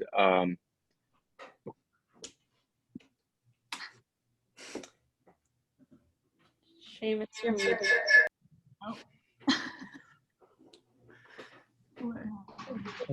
Seamus. You can just type it in the chat. Sorry, I accidentally muted myself, and I'm not able to unmute. Yeah. So yeah, I have a question for Janna, and I was kind of thinking about it, and I hope this isn't like kind of too personal, but it kind of goes into like your transition from working for a company and then going into like freelance and doing your own solo work. Yeah. Like, was it difficult trying to gauge like when you were working with clients, like how much you should be charging them based on like workload or like what kind of work they were asking for? Again, sorry if that's kind of like because that's probably like a person-to-person thing, like, but yeah, I am an open book when it comes to pricing, because I actually follow these two girls that are muralists, and they're like huge advocates for sharing more information about pricing so that we all are like more open about it. Who are they? Their agency is called Pander. It's Phoebe and Yeah, they're Tyler grads. Yes. Oh yeah. Yeah. So I did a workshop with them in Denver a couple of years ago, and I listen to their podcast all the time. Yeah, they're awesome. On my water bottle, I have like the name of their podcast on here. Yeah. So, anyways, I am admittedly still learning about pricing. I still undercharge. Like, I'm figuring it out. I'm getting better. The first year I undercharged a lot. And I think that the biggest issue is like, as designers, we want to try to do the best work possible. But when you're like not charging enough, you're constantly having that battle of like, I'm like losing money because I took on this smaller project with a lower budget, but I want it to look good. But then the ones that had a really low budget, I completely candidly, like, I don't love the work that I produced because I wasn't able to give it the time that I wanted to because it had such a low budget. And so it's not even stuff that I like put in my portfolio or show on my Instagram or anything like that. So that's really where I'm kind of focusing this next year and trying to make sure that I'm getting clients that have a little bit bigger budget so that I can really produce the work that I want to produce. Okay, that's good. I'm glad I'm not the only one. I like to do a bit of commission work because I do illustration stuff, but like it's nice to hear that like I'm not the only one that's like, what do I charge? Yeah, So, I think my biggest thing, and once again, I'm still admittedly bad at it, but I'm getting better, is tracking my time. So if you know, always track your time. I have Harvest, so I try to always like start my timer when I start a project so that you have something to check yourself against, and you can be like, wow, I was making $5 an hour because I spent time on it, you know? So yeah, it's definitely something that it's hard, but we're figuring it out. Okay. Yeah. Well, that's wonderful to hear. Yeah. Well, thank you. Do they still make this book or like a version of it? Oh my God. I've never read that, but I've definitely seen it. Okay. So this is like when I graduated. Oh, Ian, go ahead. It's like pricing and ethical guidelines. I just don't know if they have like a version of it online or something now. I have to be honest.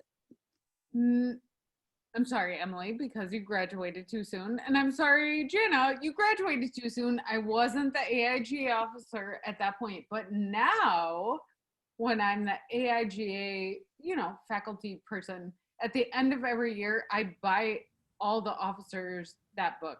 Oh, that's and Alexander Isley, who takes on some of our interns, insists that people have that book. So it is still important. It comes out every 2 years.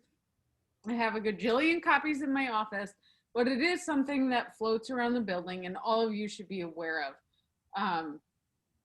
I don't buy it for every single student. I do buy it for officers, and so does Alexander Isley. But anyway, yes, it's important. You should read it. You should have it on hand, because if you're doing any type of freelance work, it will protect you 100%. So, pricing and ethical guidelines. Everyone should know what that book is. Comes out every 2 years. All of you should think about buying it.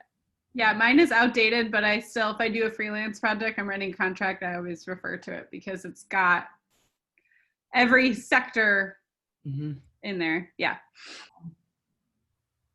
All right.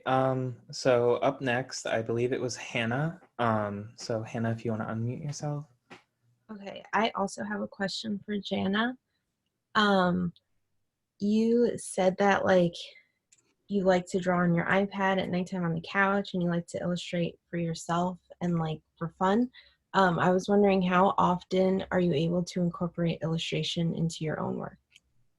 Yeah, so one thing that Interact was really huge about was you don't have a style. You choose a style based on what is right for the client. So when I was there, I didn't have a ton of opportunity to do lettering or illustration because either it wasn't right for the client, or frankly, Interact was a huge proponent of outsourcing because they wanted me to be doing the conceptual work and the bigger design stuff, and they would always outsource illustrators, so they would always find somebody that was better at that or did it more often. I mean, frankly, because it wasn't my sole kind of focus, it would take me a lot longer to learn an illustration style, so they would just outsource it to somebody that does this all the time. But now that I have my own agency, I try to include it in a lot of things, mainly because it's also cheaper for the client. So if I can just illustrate it myself, we don't have to outsource it to somebody. Those fees tend to be a little bit higher. And it just helps me kind of get my idea across as well. So it's definitely something that I'm starting to incorporate a lot more now that I'm on my own. Thank you. Yeah, of course. All right. Up next, I believe Abby had a question. Oh wait, and I can unmute Abby. Sorry.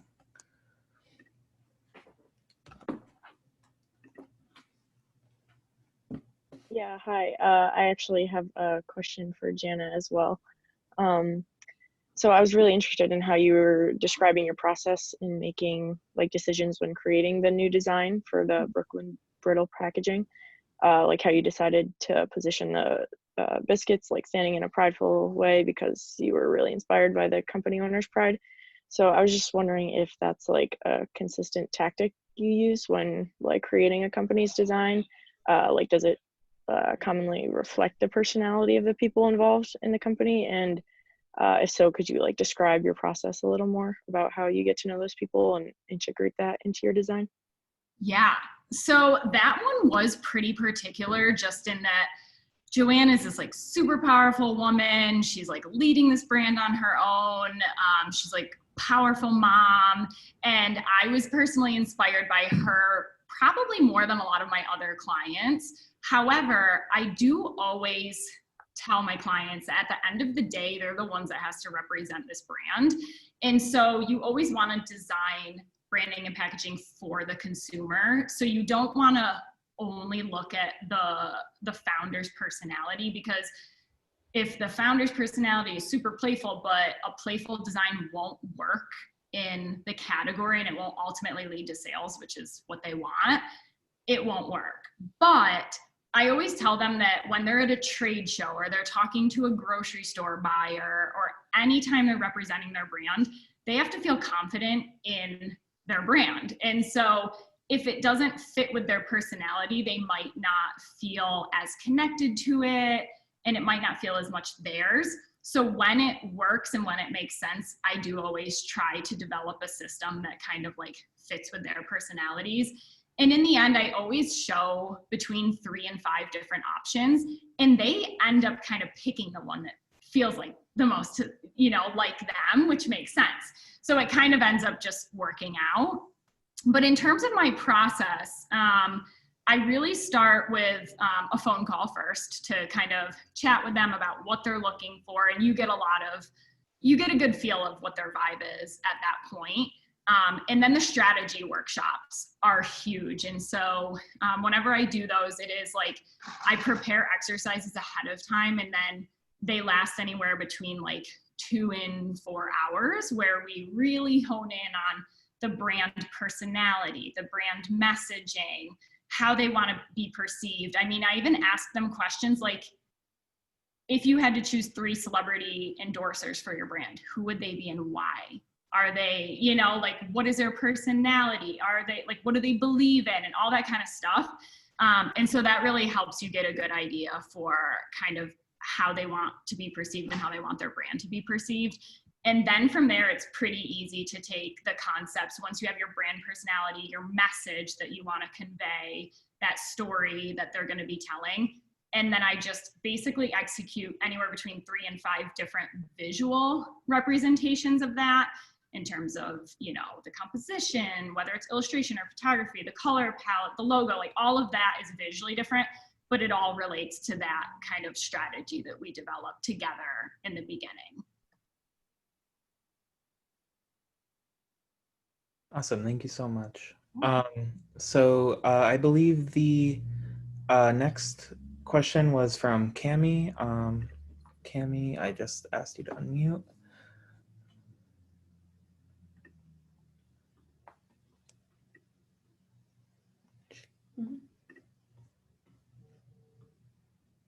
Cami, are you there?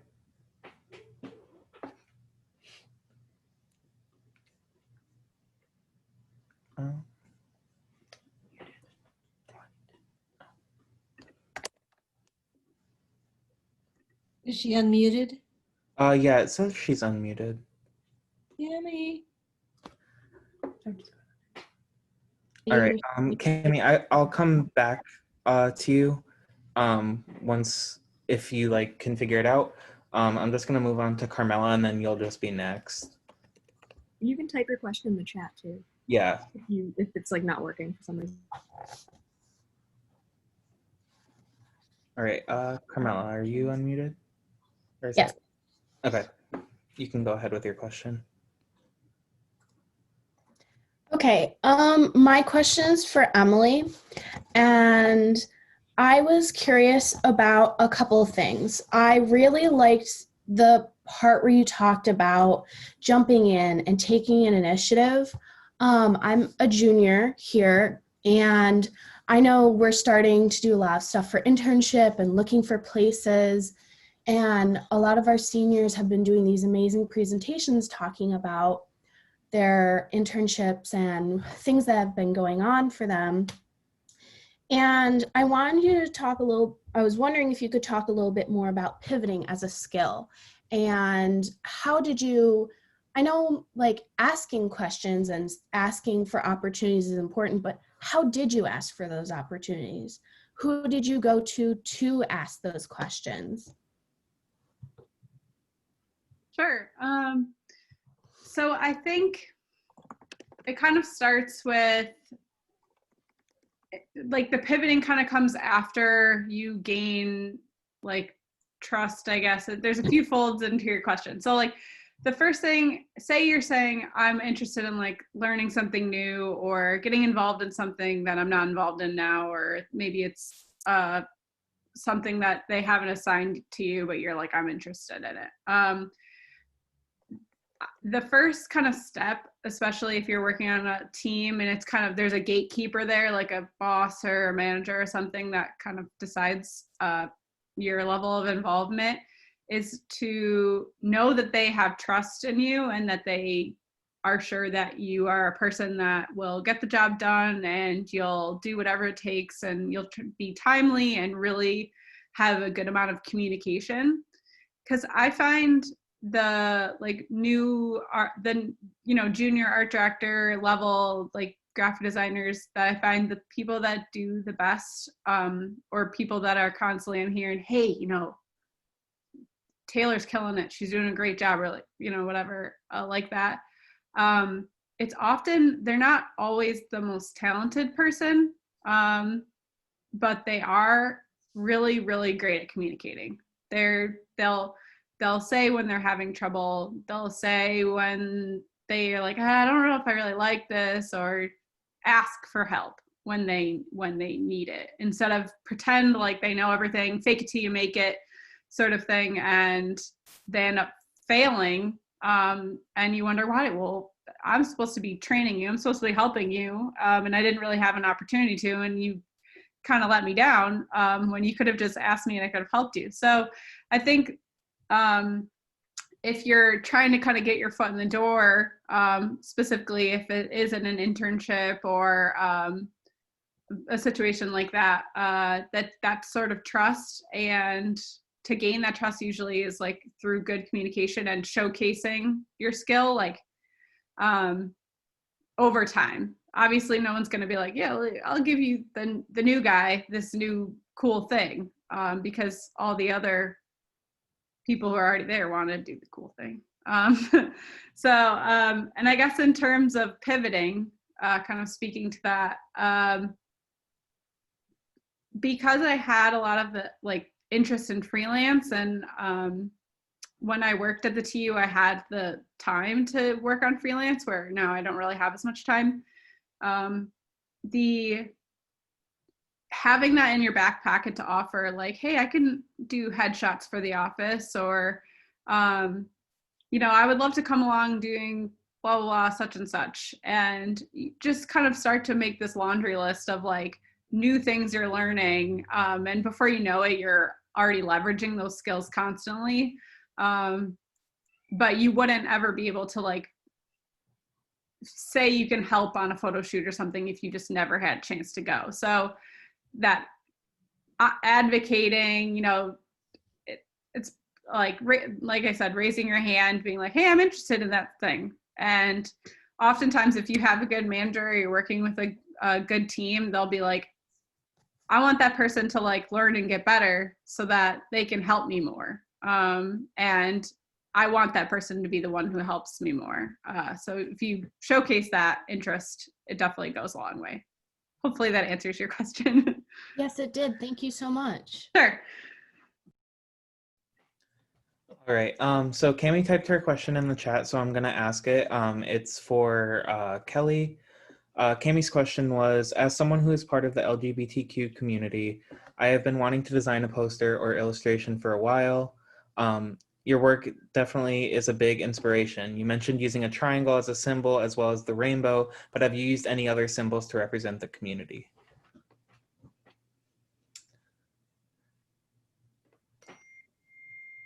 Okay, sorry.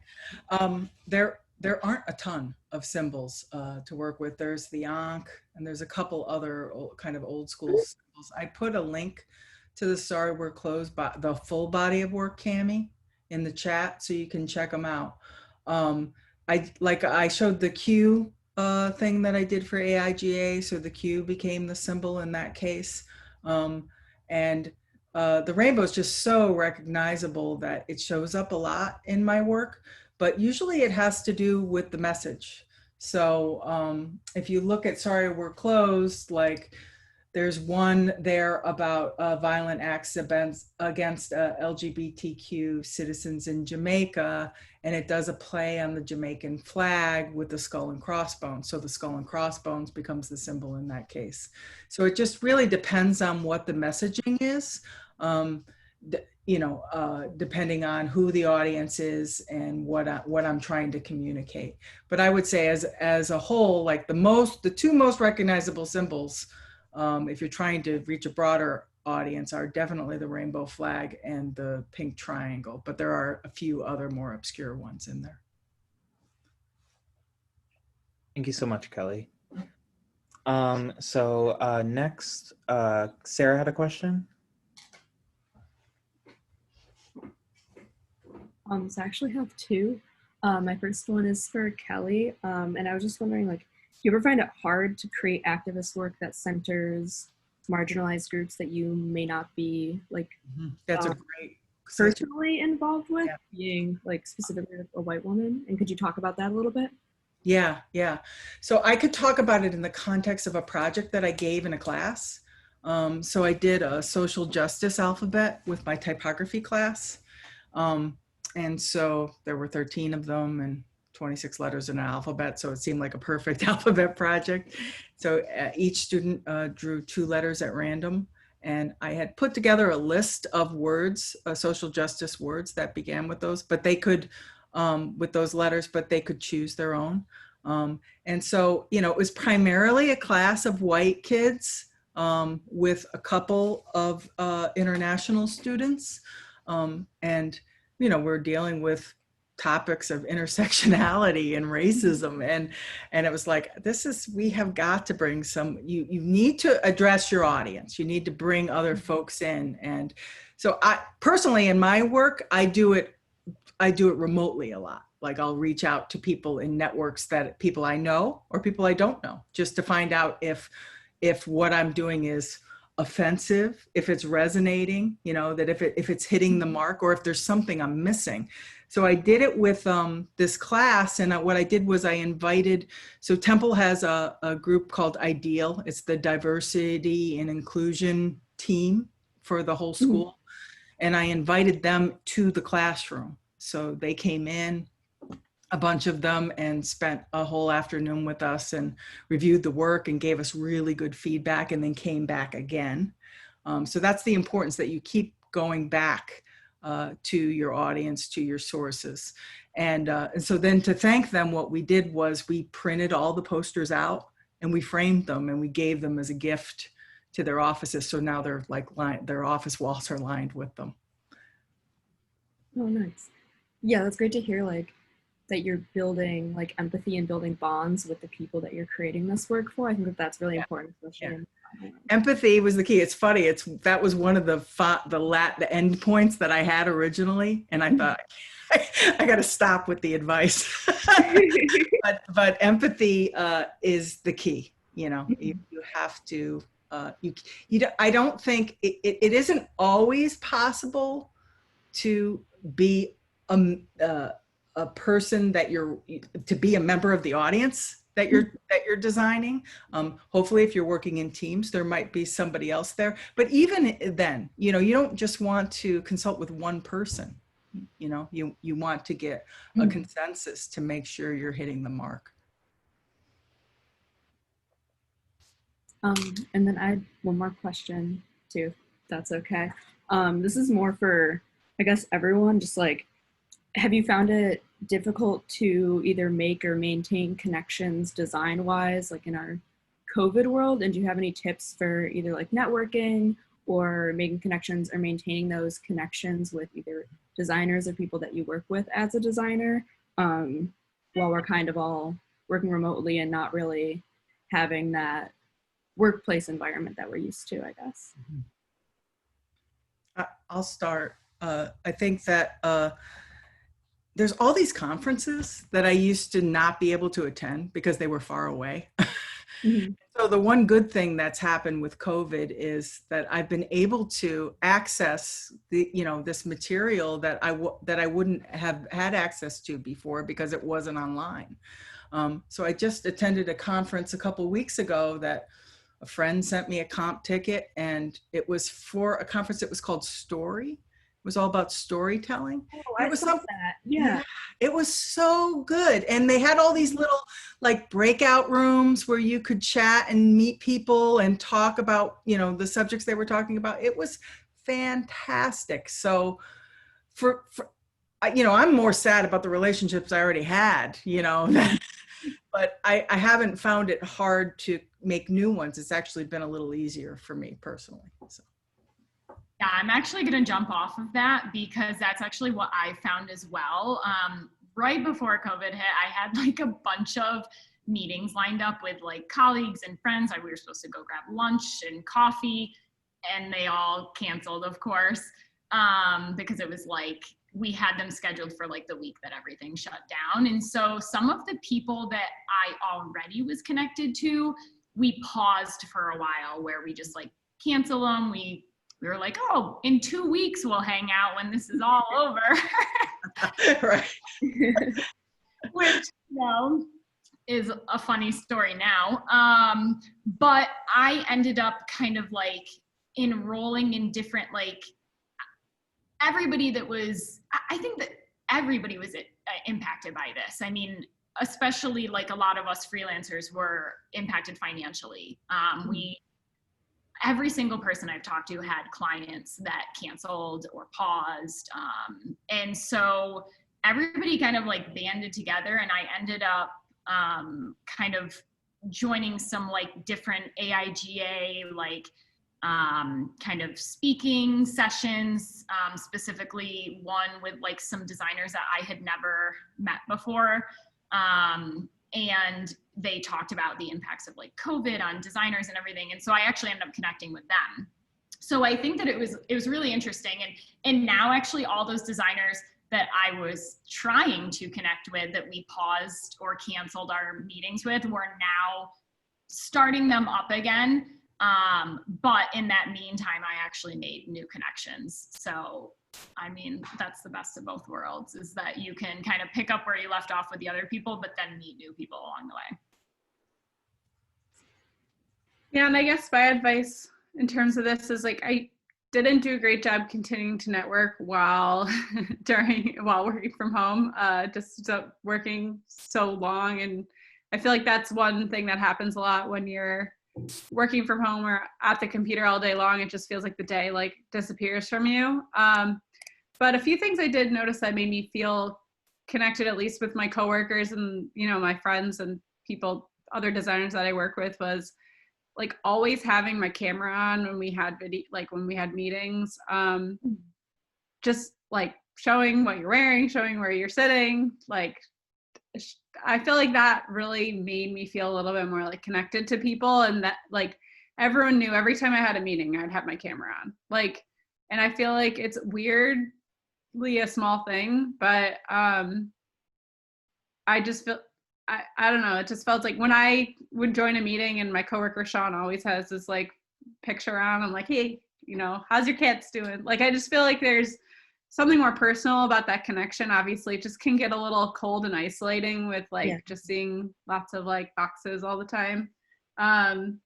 And I would encourage you to do, like, I feel like networking doesn't always have to be with designers too. It's just like other people you are interested in what they're working on. Like, you're curious about what's going on with them. You just want to catch up. Maybe it's like someone you're seeing post really cool things on social media, and you're just like, hey, I saw that post. It's really cool. Just like, even just like texting them or sending them a message. And would you ever want to like have a Zoom, like cocktails, like happy hour or something? Like, I feel like it can feel weird to ask someone to do that, but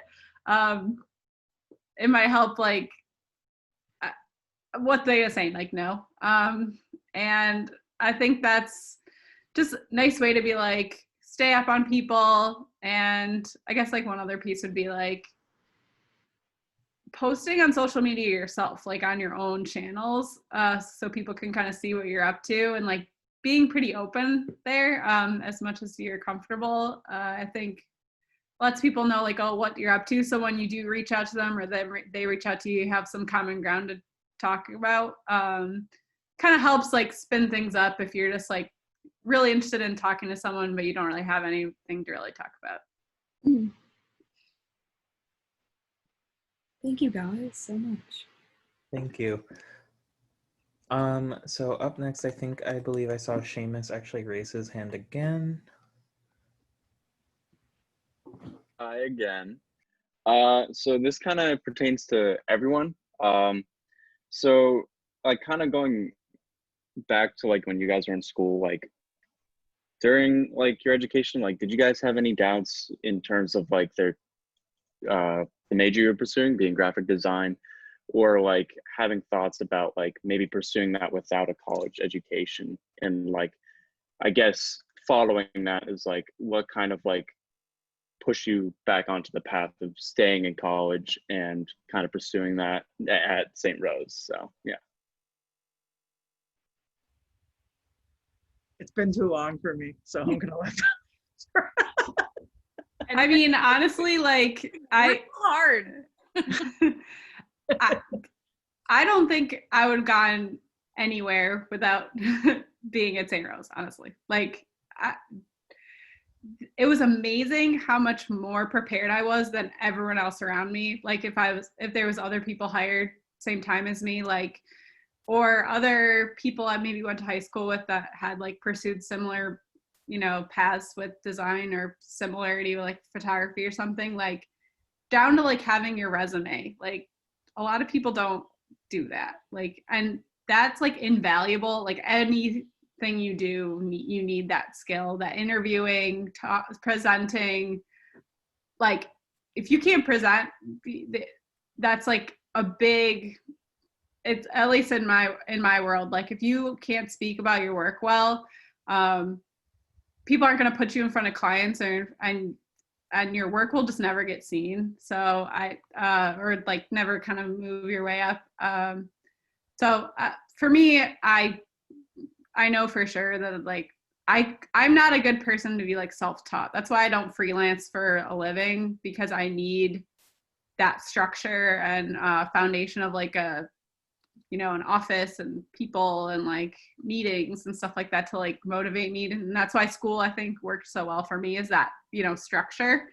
That's just like my personal take on it. But I feel like for me, I thrive in that kind of more structural environment. And I kind of knew that about myself when I went into it. And that's why I've continued to seek working in like a more structured like work environment, because Janna, you're amazing, but I just don't have the like I don't know if I just don't have the hustle like gene or something. I have a different kind of hustle gene, but freelance is not for the faint of heart, for sure. And it all depends on what kind of environment you work best in. Yeah, I guess like jumping off of that, I never even entertained not getting a college degree in graphic design.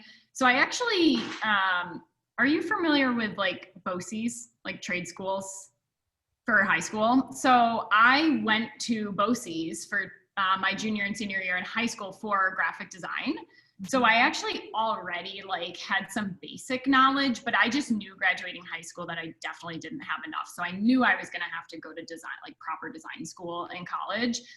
And I think that while I am a self-teacher and I've made the leap to freelance now, back then I knew there's not a chance that I would know enough to like try to go out into the real world without a proper education for 4 years. So I don't think that back then I would have had the confidence that I like knew enough without my 4 years of school.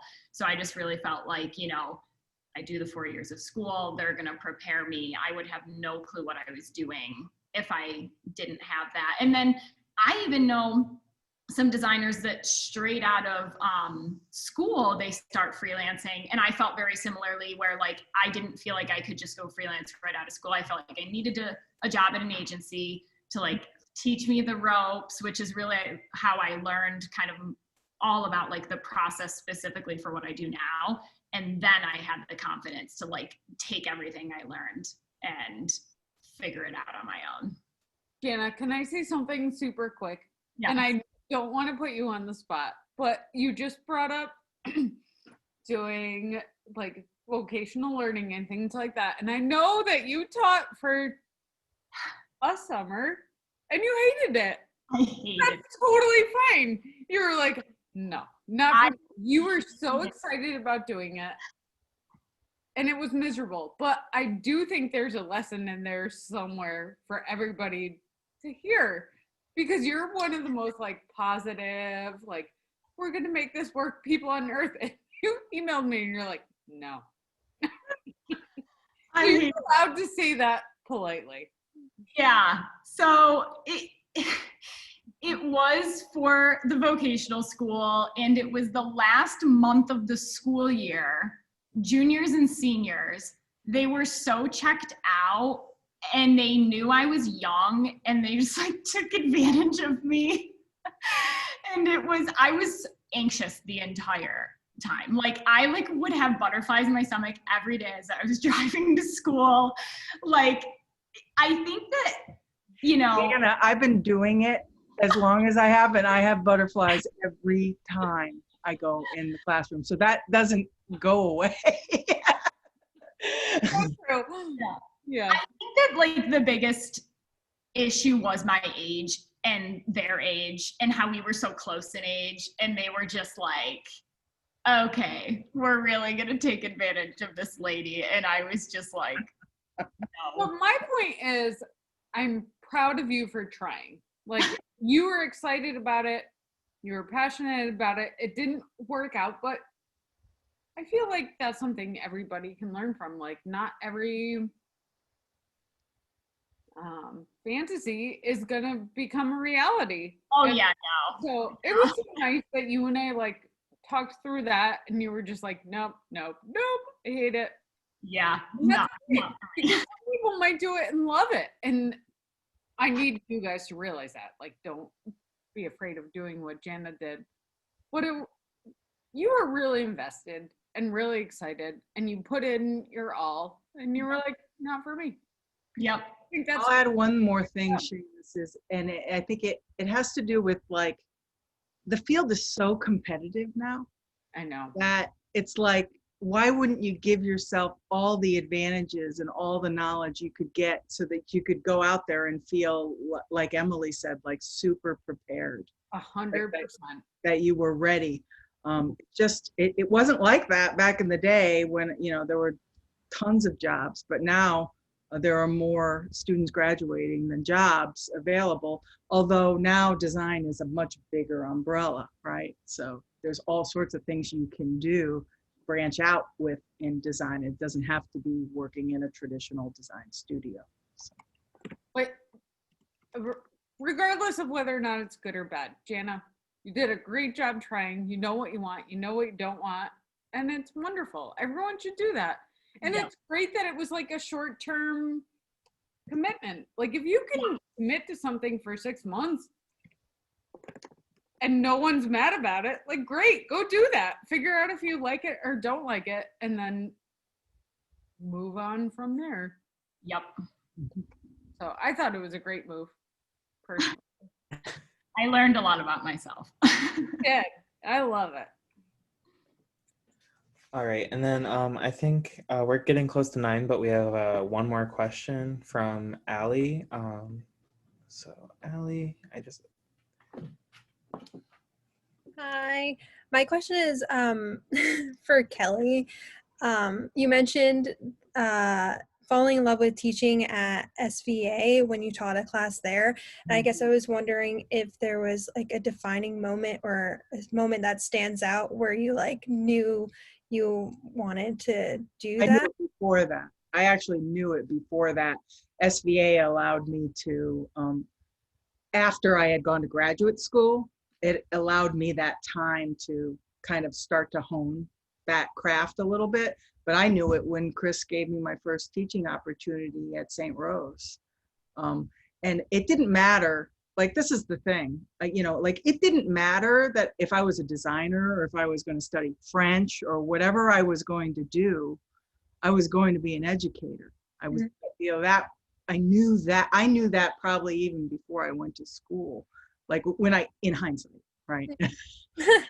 In hindsight. But when I took that first class at St. Rose, I was like, I love this. And I was really young, like Janna talks about. I was super young, and there were so many people in that class that were much older than I was. But I loved it. you know, right out of the gate. And it doesn't mean that there aren't semesters that I want to die. But Thank you. yes, you know, it's just like, you think about it, you get that many people together and that dynamic in that classroom is going to be different every single time. And that also, that's the part that makes it so exciting for me. Like, I get so bored, you know. And so teaching is a lot of things, but it's not boring. Thank you. All right. So I think that sort of wraps everything up. Thank you guys so much for attending the 7th Annual Alumni Panel. And a huge thank you to Janna, Emily, and Kelly for speaking tonight. It was an honor having you all here. And I hope everybody has a great night. Thank you, everybody. Thanks so much for having me. Thank you all so much. Love you guys. Thank you. This was great. To all of the staff, I miss you guys so much. I miss everybody. Erin! Warm heart. Nice to see you. So good to see you.